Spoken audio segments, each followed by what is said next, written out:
Mob Dreams, Bullet Nightmares, that's it. That's the title of the final book in my trilogy. It's The Last Hours. It's coming out June 29th, 2024. And today, we have our first look at the cover.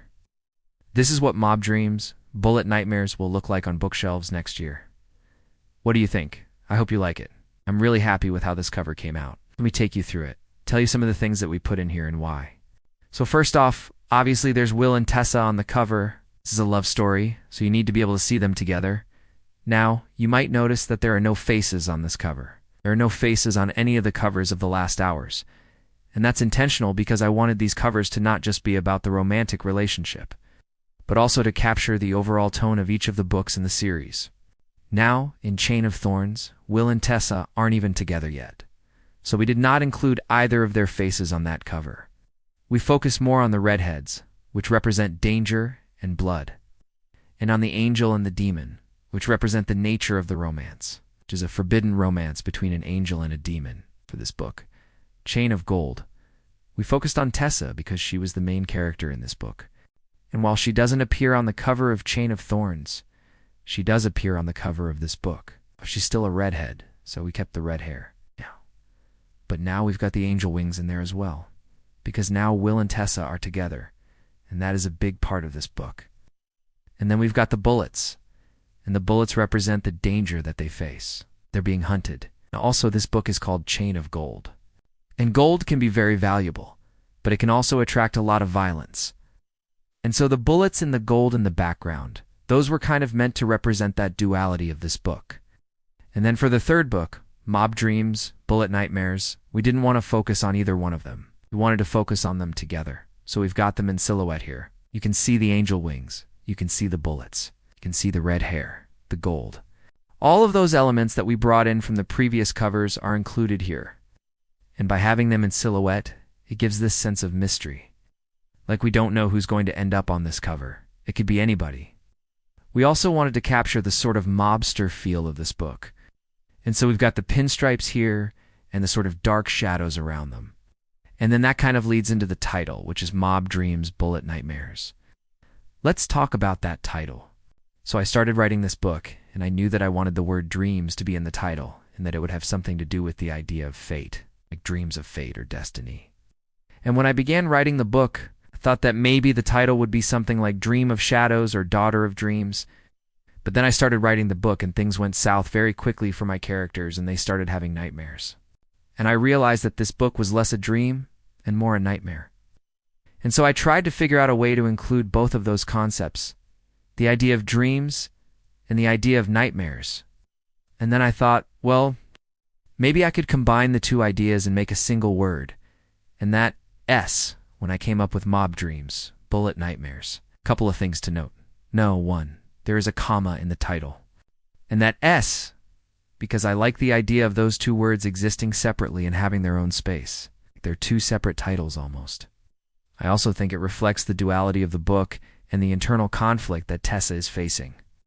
And then the other thing about the title is that it's all lowercase. That again goes back to the concept of the cover, which is that it's not just about the romantic relationship. It's about so much more. The title isn't just about the romance. It's about the darkness of the story. It's about the fact that the world has changed. And in this new world, things are not good, and people's dreams are turning into nightmares. The blurb, as you can see, is still under wraps. I will reveal that at a later date. In case you're not familiar with the series, here's a quick summary of what's happened so far. Chain of Thorns takes place in 1878 London and introduces us to Tessa Gray, who discovers that she's a descendant of a long line of shadow hunters, a race of angel-human hybrids who protect the world from demons. When her brother is accused of murdering someone, Tessa gets involved and finds herself entangled in a dangerous conspiracy that threatens the entire Shadowhunter world. Along the way, she meets Will Herondale, a mysterious and alluring Shadowhunter, who becomes her guide to this new world. But Will harbors a dark secret that could destroy him and everyone he loves. As Tessa and Will work together to uncover the truth, they find themselves falling in love, which only makes Will's secret and the dangers surrounding him even more agonizing for Tessa. In the end, they have to make a choice. Will they follow their hearts, or will they choose duty? The second book, Chain of Gold, picks up 6 months after the events of Chain of Thorns. London is still reeling from the attack that ended the first book, and Tessa finds herself at the center of it all. She and Will are working together to try to piece everything together, but things get complicated when another murder occurs, this time targeting someone close to Tessa. With the help of their friends, Tessa and Will must delve into London's criminal underworld to find the killer before they strike again. But as they get closer to the truth, they find themselves in greater danger than ever before, and Tessa's past comes back to haunt her in ways she never imagined possible. And now, 6 months after the events of Chain of Gold, we have mob dreams, bullet nightmares. Here is the official synopsis. Tessa and Will's relationship has changed. They're in love, and living together, and working on a case together. But there's a third person in their bed every night, the ghost of one of Will's former lovers. Someone who died tragically young. Their investigation into a string of brutal murders leads them to the city's most powerful crime boss, someone whose reach extends far beyond the criminal underworld.